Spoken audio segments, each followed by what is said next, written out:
बिस्मिल्लाहिर्रहमानिर्रहीम। शुरू अल्लाह के नाम से जो निहायत मेहरबान और रहम करने वाला है। अस्सलाम वालेकुम मुअज़्ज़िज़ नाज़रीन, आज हम बात करेंगे किस्सा यूसुफ पार्ट 2 के बारे में। पार्ट 1 हम पहले ही चैनल पे अपलोड कर चुके हैं, तो आज हम बात करने वाले हैं पार्ट 2 पे। जी नाज़रीन, तो हज़रत यूसुफ अलैहिस्सलाम को मिस्र के बाज़ार में फ़रोख्त कर दिया जाता है और अजीज़ मिस्र हज़रत यूसुफ अलैहिस्सलाम को चंद कौड़ियों के बदले में ख़रीद लेते हैं और ख़रीद कर अपने घर ले आते हैं। अजीज़ मिस्र हज़रत यूसुफ अलैहिस्सलाम को अपने घर में रखते हैं। यूसुफ अलैहिस्सलाम जब 18-19 साल की उम्र को पहुँचते हैं तो वो बहुत ही हसीन और जमील नौजवान होते हैं। अजीज़ मिस्र की बीवी जब देखती हैं कि हज़रत यूसुफ अलैहिस्सलाम बहुत खूबसूरत हैं, तो उनके दिल में हज़रत यूसुफ अलैहिस्सलाम के लिए बुराई पैदा होना शुरू हो जाती है। तो हज़रत यूसुफ अलैहिस्सलाम को पहनाने फुसलाने की बेहद और बेइंतहा कोशिशें करने लगती हैं, लेकिन हज़रत यूसुफ अलैहिस्सलाम उनकी तरफ माइल नहीं होते।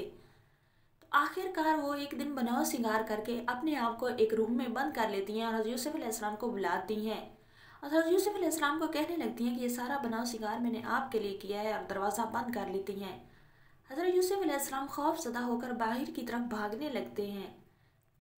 तो दरवाज़ा खुद ही खुल जाता है। हज़रत यूसुफ अलैहिस्सलाम को दरवाजे पर अजीज़ मिस्र मिल जाते हैं। अजीज़ मिस्र की बीवी जब देखती है कि दरवाजे पर अजीज़ मिस्र हैं, तो वो उल्टा इल्ज़ाम हज़रत यूसुफ अलैहिस्सलाम पर दे देती है।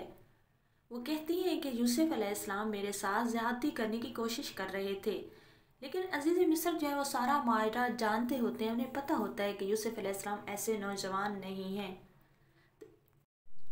इसी मामले में हज़रत यूसुफ अलैहिस्सलाम का कुर्ता पीछे से फट जाता है। अजीज़ मिस्र की बीवी फाड़ देती हैं, लेकिन बाद में वो ये इल्ज़ाम भी हज़रत यूसुफ अलैहिस्सलाम पर सारा जब डालती हैं, तो अजीज़ मिस्र के ख़ानदान से एक बच्चा इस बात की गवाही देता है। बाज़ रवायत में आता है कि उस बच्चे की उम्र 11 मंथ थी। वो बच्चा कहता है कि अगर कुर्ता आगे से फटा हुआ है तो हज़रत यूसुफ अलैहिस्सलाम का कसूर है, अगर पीछे से है तो अजीज़ मिस्र की बीवी का। कुर्ता जो होता है वो पीछे से फटा हुआ होता है। अजीज़ मिस्र इस सारे माजरे को देखते हुए चुप कर जाते हैं। लेकिन कुछ दिन बाद ये बात सारे मिस्र में फैल जाती है और सारी औरतें मिलकर बातें करने लगती हैं कि अजीज़ मिस्र की बीवी ने एक गुलाम पर नज़र रखी है, एक गुलाम से इश्क के चक्कर में मुब्तला हो गई है। जब ये बात अजीज़ मिस्र की बीवी तक पहुंचती है तो वो एक महफिल रखती हैं, एक दावत रखती हैं और मिस्र की सारी औरतों को उस दावत पे बुलाती हैं और उनके सामने फ्रूट रख देती हैं और एक एक छुरी उनके हाथ में थमा देती हैं। और इसी असना में, इसी महफिल में हज़रत यूसुफ अलैहिस्सलाम को अचानक से बुलाती हैं। जब हज़रत यूसुफ अलैहिस्सलाम अचानक इस महफिल में दाखिल होते हैं तो उनका हुस्न जमाल को देखकर सारी औरतें फ्रूट्स की बजाय अपनी उंगलियां काट देती हैं। अजीज़ मिस्र की बीवी उन औरतों से कहती है, देखा कि अब आपने भी इतने हसीन खूबसूरत नौजवान को देखा तो बस में नहीं रही, फ्रूट्स की बजाय अपनी उंगलियां काट दी हैं, तो इसी तरह मैं भी इनको देख के अपने बस में नहीं रही थी। तो वो सारी औरतें कहती हैं कि ये कोई आदमी तो हो भी नहीं सकता, इतना खूबसूरत नौजवान, ये तो कोई फरिश्ता ही है। इसके बाद भी जब ये खबरें गर्दिश करने लगती हैं पूरे शहर में कि अजीज़ मिस्र की बीवी ने हज़रत यूसुफ अलैहिस्सलाम मतलब एक ग़ुलाम को बहलाने फुसलाने की कोशिश की है, तो अजीज़ मिस्र की बीवी जो होती है वो अजीज़ मिस्र से कहती है कि ऐसी ऐसी खबरें सारे शहर में गर्दिश कर रही हैं, तो अब इसका हल यही है कि हज़रत यूसुफ अलैहिस्सलाम को जेल भेज दिया जाए, ताकि लोगों पे हम ये शो कर सकें गुलाम ने अपने मालिक की बीवी पे गलत नज़र रखी है। तो इन बातों को मद्देनज़र रखते हुए हज़रत यूसुफ अलैहिस्सलाम को जेल भेज दिया जाता है। हज़रत यूसुफ अलैहिस्सलाम के साथ दो और लड़कों को भी जेल भेजा जाता है। जो रात में सोते हैं तो वो ख्वाब देखते हैं। एक ख्वाब देखता है कि वो शराब को निचोड़ रहा है और दूसरा ख्वाब देखता है कि उसके सर पे रोटी बांधी हुई है और परिंदे उसको नोच नोच के खा रहे हैं। हज़रत यूसुफ अलैहिस्सलाम ताबीर का इल्म रखते थे, वो बहुत बड़े आलिम थे। तो वो जो दो आदमी होते हैं वो हज़रत यूसुफ अलैहिस्सलाम से अपना ख्वाब बयान करते हैं।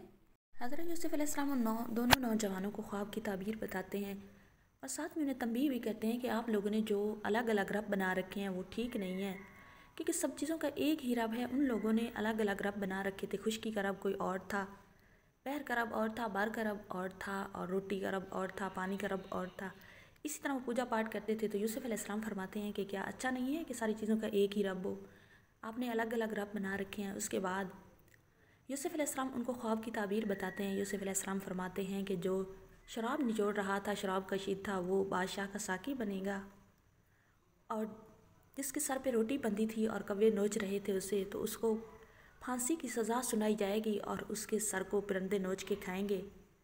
तो ये ख्वाब सुनते ही वो दोनों परेशान हो जाते हैं, और जिसको फांसी की सज़ा का बोला जाता है तो वो कहता है कि मैंने तो कोई ख्वाब देखा ही नहीं है। वो अपनी बात से फिरने लग जाता है।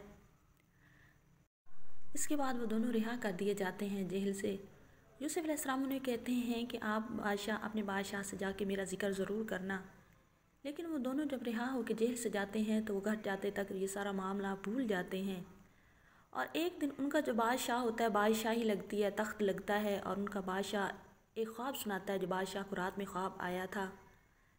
बादशाह कहता है कि मुझे रात में ख्वाब आया, मैंने 7 गायें मोटी देखी हैं और 7 गायें दुबली पतली हैं। जो 7 गायें मोटी हैं वो दुबली पतली को खा जाती हैं, और 7 मैंने हरी बालियाँ देखी हैं और 7 सूखी हुई देखी हैं। बादशाह ये ख्वाब सुनाता है तो उसका जो साकी होता है वो कहता है कि एक अल्लाह के बरगज़ीदा बंदे हैं, वो ख्वाबों की ताबीर जानते हैं, मैं आपको इस ख्वाब की ताबीर आग पूछ के बताता हूँ। तो उस वक्त उस बंदे को याद आता है कि हज़रत यूसुफ अलैहिस्सलाम ने एक हमें पैगाम भी दिया था, लेकिन फिर भी वो इसको भूल भुला के हज़रत यूसुफ अलैहिस्सलाम की तरफ, जेल की तरफ चले जाते हैं और यूसुफ अलैहिस्सलाम से जाके ख्वाब की ताबीर पूछते हैं। तो यूसुफ अलैहिस्सलाम बहुत ही नेक दिल इंसान थे, वो सिर्फ ताबीर नहीं उसकी तदबीर भी बताते हैं। यूसुफ अलैहिस्सलाम कहते हैं कि 7 साल आप फसल करोगे, आप खेती बाड़ी करोगे, उससे बहुत ज़्यादा आपका अनाज उगेगा। उसके 7 साल बाद आप पे बहुत बड़ा कहत आएगा, तो आप जो 7 साल पहले खेती करोगे उसको, उसमें से कुछ नहीं खाना, उसको बचा के रखना। जब वो 7 साल बाद का कहत आएगा तो तब आप वो सारा जो गला होगा उसको यूज़ करना। तो इसी तरह जाके वो सारा ख्वाब जो है अपने बादशाह को सुनाता है वो साकी। तो उसका बादशाह जो होता है वो हज़रत यूसुफ अलैहिस्सलाम को तलब कर लेता है। वो कहता है कि जाओ हज़रत यूसुफ अलैहिस्सलाम को ले आओ, वो मेरे लिए ख़ास है, मैं अपना ख़ास उसे रखूँगा। जब यूसुफ अलैहिस्सलाम के पास वो बंदा जेल में जाता है तो यूसुफ अलैहिस्सलाम आज़ादी पाने से इनकार कर देते हैं। वो कहते हैं कि पहले मुझे मेरे गुनाह से बरी ज़िम्मा किया जाए, उसके बाद मैं इस आज़ादी को पाऊँगा, उसके बाद मैं जेल से बाहर आऊँगा। तो वो जो साकी होता है वो वापस हज़रत यूसुफ अलैहिस्सलाम के पास जाता है और कहता है कि हज़रत वो जो ख्वाब की ताबीर बताने वाले आलिम थे वो ये कह रहे हैं। तो जो बादशाह होता है अज़ीज़ मिस्र की बीवी को भी बुलाता है। अज़ीज़ मिस्र की बीवी ने बहतानबाजी की थी, तो अज़ीज़ मिस्र की बीवी मान जाती है। वो कहती है कि हज़रत यूसुफ अलैहिस्सलाम का कोई कसूर भी नहीं था, बस हज़रत यूसुफ अलैहिस्सलाम को बुराई की तरफ मैं उकसाना चाहती थी, क्योंकि वो बहुत ज़्यादा खूबसूरत थे तो मुझसे उसको देख के रहा नहीं जाता था, मैं उसको अपनी तरफ माइल करना चाहती थी। तो जब हज़रत यूसुफ अलैहिस्सलाम बरी ज़िम्मा इस गुनाह से हो जाते हैं तो वो बाहर आ जाते हैं, बादशाह के पास आ जाते हैं। बादशाह उन्हें अपने पास बुला लेता है। तो बादशाह उन्हें पास जब अपने रखता है तो हज़रत यूसुफ अलैहिस्सलाम उनसे कहते हैं कि वो हज़रत यूसुफ अलैहिस्सलाम को गले पे बड़ा बना दे। अमानतदार हैं यूसुफ अलैहिस्सलाम, तो वो गले पे गला तकसीम करने वाले बन जाते हैं।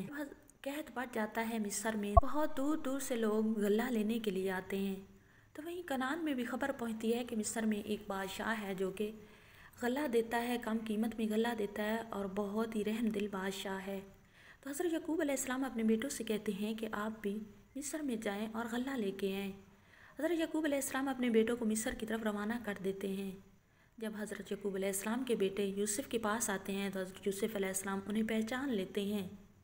हज़रत यूसुफ अलैहिस्सलाम उनसे सारा उनका बायोडाटा पूछते हैं, उनके अब्बू के बारे में पूछते हैं, बहन भाइयों के बारे में पूछते हैं। तो हज़रत यूसुफ अलैहिस्सलाम को पूरी कहानी सुनाते हैं, किस तरह एक उनका भाई भी उनसे खो गया था, एक छोटा भाई और बाप पीछे छोड़ के आए हैं। हज़रत यूसुफ अलैहिस्सलाम उनको गला देने की इजाज़त तो दे देते हैं, गला उनको दे दिया जाता है। साथ में हज़रत यूसुफ अलैहिस्सलाम उनकी जो कीमत होती है गले की वो उन्हीं की बोरियों में डाल देते हैं। उन भाइयों को पता नहीं होता, चुपके से उन्हीं बोरियों में डलवा देते हैं। और हज़रत यूसुफ अलैहिस्सलाम उनसे कहते हैं कि दोबारा अगर गला लेने आना तो अपना छोटा भाई बिन्यामीन साथ ज़रूर लेके आना। तो जब अपने बाबा हजूर के पास हज़रत यकूब अलैहिस्सलाम के पास पहुँचते हैं तो ये सारा माजरा हज़रत यकूब अलैहिस्सलाम को सुनाते हैं और बिन्यामीन को साथ लेने की इजाज़त मांगते हैं। तो हज़रत यकूब अलैहिस्सलाम कहते हैं कि मैं इस बार आप पे एतबार नहीं कर सकता, क्योंकि पहले मैं एक बार आप पे एतबार करके हज़रत यूसुफ अलैहिस्सलाम अपने बेटे को खो चुका हूँ। तो वो कहते हैं कि वल्लाह बाखुदा हम इस बार आपका एतबार नहीं तोड़ेंगे, आप हमारे साथ बिन्यामीन को भेज दें ताकि हम इसके हिस्से का भी गल्ला लेके आएँ। लेकिन हज़रत यकूब अलैहिस्सलाम डरे हुए थे, वो नहीं मानते। वो कहते हैं जब तक आप मुझे अल्लाह बीच में गवाह ना दें तब तक मैं आपके पास साथ बिन्यामीन को नहीं भेजूँगा। आखिरकार वो बिन्यामीन को लेकर चले जाते हैं यूसुफ अलैहिस्सलाम के दरबार में। हज़रत यूसुफ अलैहिस्सलाम जब बिन्यामीन को देखते हैं तो वो बहुत ही खुश हो जाते हैं। बाकी सबको अलग-अलग कमरे दे देते हैं, लेकिन हज़रत बिन्यामीन को अपने कमरे में ठहरने के लिए कहते हैं और बिन्यामीन से बाद में मिल के कहते हैं कि आप मेरे भाई हैं और सारा माजरा उनको सुना देते हैं। तो बिन्यामीन भी बहुत खुश होता है, हज़रत यूसुफ अलैहिस्सलाम भी बहुत खुश होते हैं और दोबारा फिर इन लोगों को गल्ला देने का हुक्म जारी कर दिया जाता है। जब ये लोग दोबारा गल्ला लेकर जा रहे होते हैं तो बिन्यामीन की बोरी में कीमती पानी वाला बादशाह का कीमती पानी वाला प्याला डाल दिया जाता है, क्योंकि हज़रत यूसुफ अलैहिस्सलाम बिन्यामीन को अपने पास रखना चाहते थे, लेकिन वो बगैर किसी वजह के ये नहीं रख सकते थे कि लोग बातें करेंगे। बिन्यामीन की बोरी में वो पानी वाला कीमती प्याला डाल दिया जाता है और एक मुनादी आवाज़ देता है कि तुम चोर हो। जब वो जा रहे होते हैं तो सारे भाई पूछते हैं कि क्या चोरी हुआ? हम तो फसाद डालने के लिए नहीं आए थे बल्कि गल्ला लेने के लिए आए थे, हमने कोई चोरी नहीं की, हम चोर नहीं हैं। तो मुनादी कहता है कि हम बोरियां चेक करते हैं, जिसकी बोरी में वो प्याला निकलेगा वही चोर होगा। तो जब सारी बोरियां चेक की जाती हैं तो हज़रत बिन्यामीन के बोरी से वो प्याला निकलता है। बिन्यामीन के भाई कहने लगते हैं कि पहले भी इसके बड़े भाई यूसुफ ने भी चोरी की थी। तो हज़रत यूसुफ अलैहिस्सलाम ये सारी बातें सुन के खामोश रहते हैं। यूसुफ अलैहिस्सलाम के भाई कहने लगते हैं कि हमारा बाप बूढ़ा है, पहले एक भाई का हादसा हमारे साथ हो चुका है, अब हम किसी बड़े में से रख लें और बिन्यामीन को भेज दें। लेकिन हज़रत यूसुफ अलैहिस्सलाम कहते हैं कि हम इस तरह नहीं करेंगे, जिसकी बोरी से प्याला निकला है उसे ही रखा जाएगा।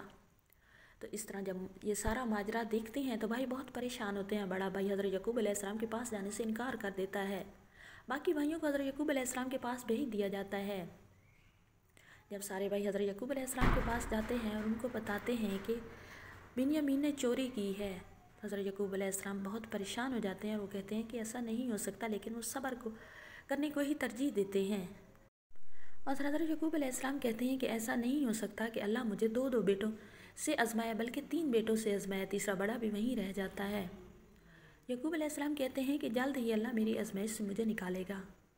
तो ऐसा ही होता है। हज़रत यूसुफ अलैहिस्सलाम सारी बात अपने भाइयों को बता देते हैं। जब वो तीसरी बार यकूब अलैहिस्सलाम के पास बिन्यामीन को लेने जाते हैं तो सारी बात बता देते हैं कि वो यूसुफ ही हैं।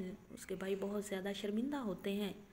हज़रत यूसुफ अलैहिस्सलाम अब बहुत ज़्यादा मुश्ताक होते हैं अपने वाले से मिलने के, क्योंकि बहुत बड़ी जुदाई उन्होंने काट ली थी। अब उन्हें सुकून नहीं आता। वो कहते हैं कि जल्द अज जल्द वो अपने बाप से मिलें। तो वो एक काफ़िले अपने भाइयों को एक कमीज़ देते हैं, कहते हैं कि कनान जाके हज़रत यकूब अलैहिस्सलाम की आंखों पर ये कमीज़ डाल दिया जाए ताकि उनकी जो बिनाई है वो वापस आ जाए, क्योंकि हज़रत यकूब अलैहिस्सलाम रो रो के नबीना हो गए थे। जब हज़रत यकूब अलैहिस्सलाम की तरफ काफ़िला कमीज़ लेके रवाना होता है तो हज़रत यकूब अलैहिस्सलाम खुशबू से पहचान लेते हैं। जब हज़रत यकूब अलैहिस्सलाम के चेहरे पे जाके कमीज़ डाली जाती है तो हज़रत यकूब अलैहिस्सलाम की बिनाई वापस आ जाती है और हज़रत यकूब अलैहिस्सलाम उन सारे बेटों को हज़रत यूसुफ अलैहिस्सलाम मिस्र में बुला लेते हैं। मिस्र में बुलाने के बाद वो हज़रत यकूब अलैहिस्सलाम और अपनी माँ से मिलते हैं और उन्हें अपने तख्त पर ले आते हैं। तख्त पर ले आने के बाद जब वो अपने तख्त पर माँ बाप को ले आते हैं, उसके बाद उनके सारे भाई जो होते हैं और दरबारी वो सजदा रेज़ हो जाते हैं। वो हज़रत यूसुफ अलैहिस्सलाम को सजदा करते हैं। तब हज़रत यूसुफ अलैहिस्सलाम अपने वालिदैन से और सबसे कहते हैं कि मैंने वो इनाम पा लिया जिसका मैंने ख्वाब देखा था। मैंने यही देखा था 11 सितारे और चाँद मुझे सजदा कर रहे हैं, तो आज वो ख्वाब सच्चा हो गया। हज़रत यूसुफ अलैहिस्सलाम बहुत ज़्यादा दुआएं करते हैं उसके बाद कि ए अल्लाह मुझे बादशाह जैसी अकड़ गरूर न देना, मुझे एक आम आदमी की तरह मौत देना। और ऐसा ही होता है कि हज़रत यूसुफ अलैहिस्सलाम को एक आम आदमी जैसी मौत अल्लाह पाक देते हैं। उनमें बादशाही के बावजूद कोई गरूर तकब्बर नहीं आता। इसके बाद बहुत ज़्यादा देर तक हज़रत यकूब अलैहिस्सलाम और यूसुफ अलैहिस्सलाम का ख़ानदान मिस्र में रहता है। तो यहाँ पर हमारा हज़रत यूसुफ अलैहिस्सलाम का सच्चा किस्सा कंप्लीट हो जाता है। अगर आपको हमारी वीडियोस पसंद आए तो पसंद आने की सूरत में हमारी वीडियो को लाइक करें और चैनल को सब्सक्राइब और फ्रेंड्स में शेयर कर दें, ताकि हर अच्छी बात आप और आपके